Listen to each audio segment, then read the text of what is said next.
Hello everyone and welcome back to my channel. It's so good to have you join me. Today I'm going to change things up a bit. I will be adding rock painting and jewelry pendants to my list of projects. In this video I'm going to share my first experience with rock painting and resin. I hope you enjoy it. And up for the next message is Lucy the assistant.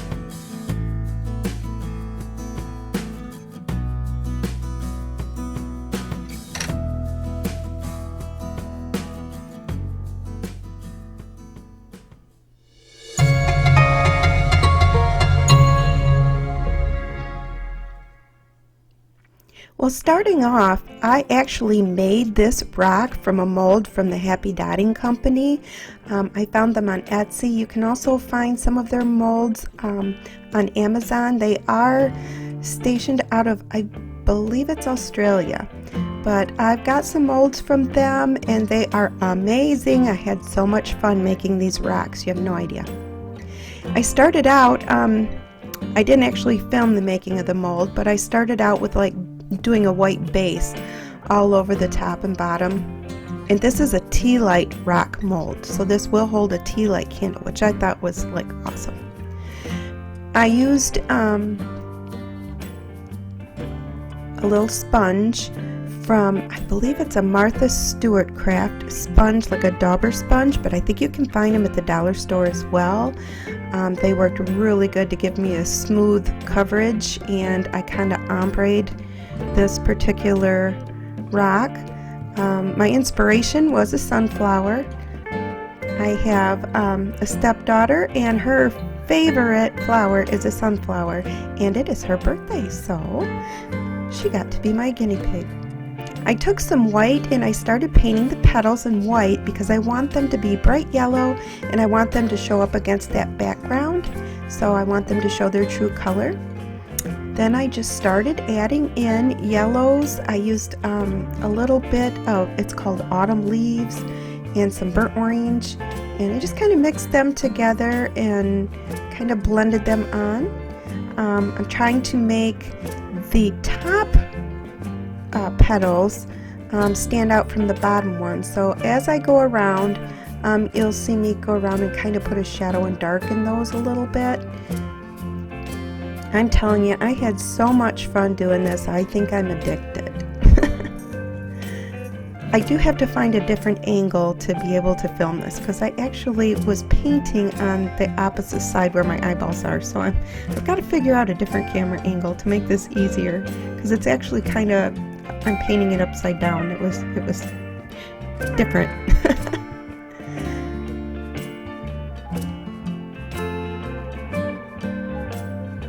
There, as you can see, I'm just trying to separate those petals. I think I used a little watered down burnt umber.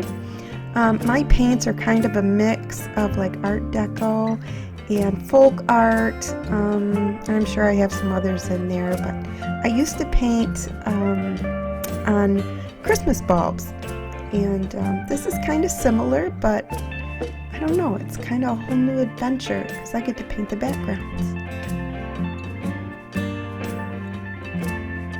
Yep, now I'm going through with a little watered down burnt umber, and I'm just kind of trying to give a little shadow so it kind of pops. It makes the flower look like it's kind of popping off the rock. Give it a little dimension. I'm trying to stay into the camera, the view of the camera. Now I'm using some dotting tools, and I am doing just some yellow dots around the outside. I'm kind of playing as I go. I did not have a plan for this. It was just something I sat down and planned. I'm adding some smaller dots around that. I did burnt umber in the middle.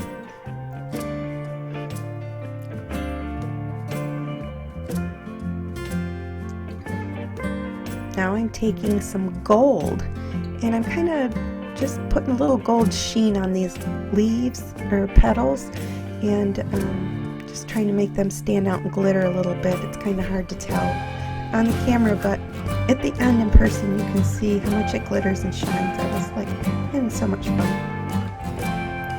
Now I'm just taking, actually this is like a makeup disposable eyeliner type brush, and it does really nice fine lines, and I'm using that to outline with. And I decided to go ahead with black. I didn't want it to look cartoony, but I did want it to pop, so right now. And now I'm adding some little black dots into the, I think those are yellow ochre dots that I put there. Just kind of playing around, adding a little bit more gold and some white highlights. Then I decided there just wasn't enough color. It needed some leaves, some green leaves. So this is what I'm doing. I am taking the white as a base and putting that on there so I get a true green color. Then, I don't know, I just started playing, made some squiggles, had fun doing that. Just kind of played as I went. And when this is all done, you'll see along the squiggles and the sides and around that circle on the top, I ended up putting some, I'm not going to say it right, I never get this word right, Swarovski crystals. They're flat back crystals, and I kind of placed them around after I resined it. It was, I'm amazed at what the resin does to these. I mean, they are just so beautiful, you guys. Like, I am just floored. I had watched some tutorials from some different channels, and I was just falling in love with the process, and I thought, I have to get some of this and try it. And I think I have a new obsession now.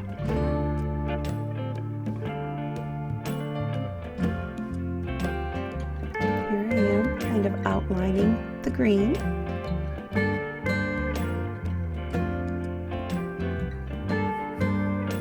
Now, I tried to put on some little black sequins. I thought those might look cute, but I ended up putting the crystals over them. They just weren't blingy enough, but now it's resined. You can see all the glitter and the shine. Isn't that beautiful? You could put any color Tealight you want in there. That just happened to be one I had laying around. And happy birthday, Samantha. I hope she enjoys this. I had so much fun making it for her. I hope you guys enjoyed my video. I'm going to have some more rocks coming up. I have a pastel portrait coming up. I also have some basswood that I'm going to be painting wildlife on. So thank you for watching. And here's little Lucy. She got her walk as promised. See you next time. Remember, create what you love and love what you create. Bye, guys.